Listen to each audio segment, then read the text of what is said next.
What happens when you evolve a microbe to improve the production of sustainable bioplastics? When microbes are well adapted to their environment, they can grow faster and produce more. Today, we're taking a closer look at a technology in the Ginkgo foundry for automating the process of evolution. Our story begins in 1941 in Paris. I bet you weren't expecting that.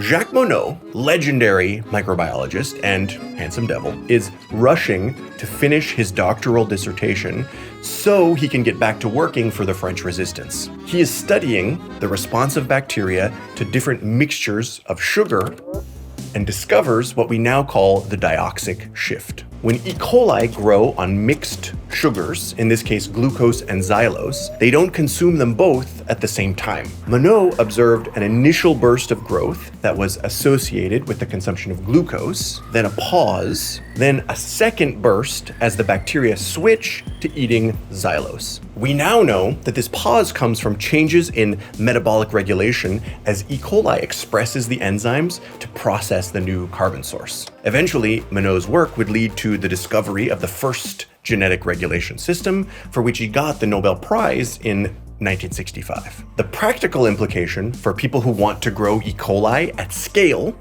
is that there's one set of enzymes for glucose, another for xylose, and E. coli prefers to eat them one at a time rather than all at once. Fast forward a few decades, and the Dioic Shift still matters for metabolic engineers. This time it was impacting a bioprocess to make sustainable plastics. A chemical company was looking to reduce fossil fuel inputs in their supply chain for plastics. Instead of petroleum, they were using sugarcane pulp as their source material. This is essentially a waste product, also called bagasse to my friends out there who know their feedstocks. Sugarcane pulp is rich in both glucose and xylose.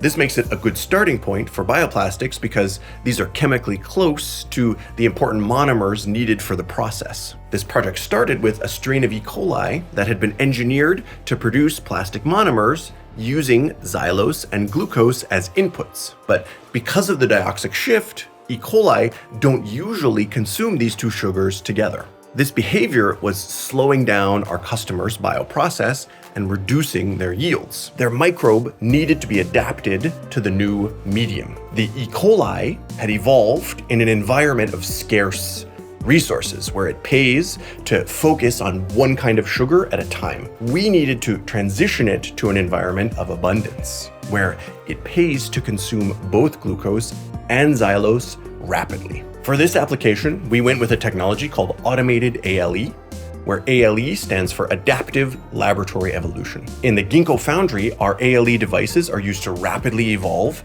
microbial strains to adapt to new media conditions. Here's how it works. We begin with a culture of microbes, in this case E. coli, and a growth medium. We connect inputs for oxygen and fresh medium, outputs for waste. As the microbes replicate and multiply, they cause the growth medium to become cloudy.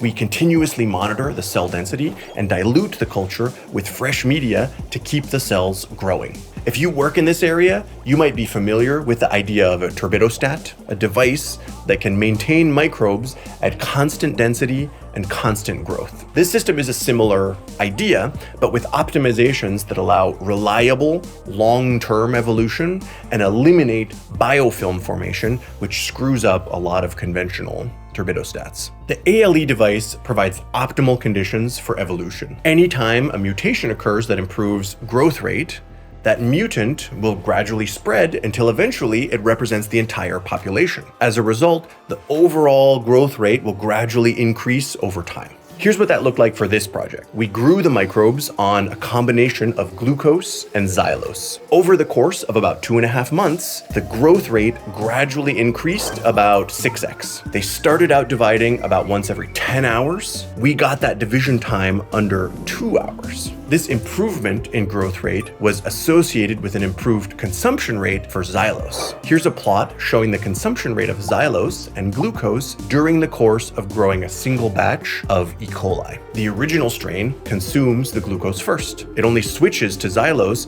after about 8 hours once the glucose starts to run out. And even then, the xylose uptake rate is pretty low. After the evolution, the adapted strain uses both glucose and xylose in parallel and rapidly. We saw a 390% increase in the consumption rate for xylose. We saw much faster batch fermentation times, dropping from 23 hours to 7 hours. It's not bad for a 6-month R&D project. A good ALE project needs a good alignment between the requirements of your process and the requirements of evolution. Evolution acts to improve fitness, so it tends to work well on things that help bacteria replicate and survive.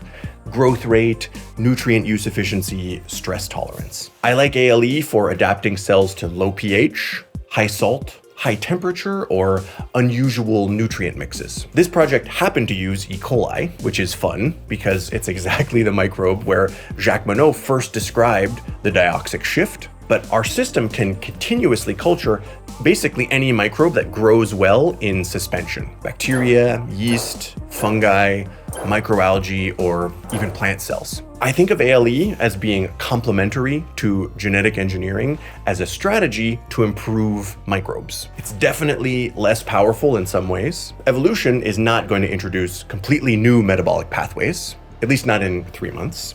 We need synthetic biology for that. But evolution is great at finding tweaks and mutations to improve an existing function. It searches the entire genome, including places where human synthetic biologists might not know to look. It can make major changes, including in processes that regulate central metabolism like the Dioic Shift, so long as those changes produce fitter microbes. We can use automated ALE in addition to an engineering campaign as a kind of polishing step to make those engineered microbes really healthy and robust. Or we can use ALE just by itself. Maybe your process uses a wild-type microbe that doesn't need to be engineered. Some microbes are difficult to engineer because the necessary genetic tools haven't been developed yet. But anything that lives can grow and adapt to local conditions. Basically, evolution works. Our automated ALE system can make it work for you.